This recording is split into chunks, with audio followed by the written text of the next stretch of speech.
محبت کے لحاظ سے بھی ہمارے آقا علیہ السلام نے حکم دیا، فرمایا احبوا اہل بیتی، میرے اہل بیت کرام رضی اللہ تعالی عنہم سے بھی محبت کرو۔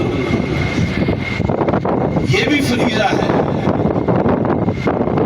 اب جو کہہ رہے تھے کہ شرک فی المحبہ، محبت میں بھی شرک ہوتا ہے اور وہ محبت صرف اللہ سے کرو، تو سرکار محبت کی قسمیں بیان کر رہے ہیں۔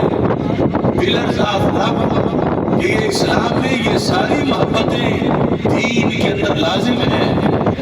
احبوا اہل بیتی، میرے اہل بیت رضی اللہ تعالیٰ عنہم سے بھی محبت کرو۔ اس کی وجہ کیا بیان کی؟ فرمایا احبوا اہل بیتی لحبی، میرے اہل بیت سے میری وجہ سے پیار کرو، کہ وہ میرے اہل بیت ہیں، ان کی محبت ڈائریکٹ نہیں، میری وجہ سے ہے، میری نسبت سے ہے۔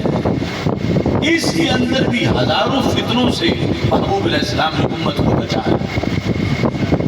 اہل بیت کی بڑی شان ہے، بڑی فضیلت ہے، بیان سے باہر ہے، مگر وہ سب آمنہ کے لال کے صدقے ہیں۔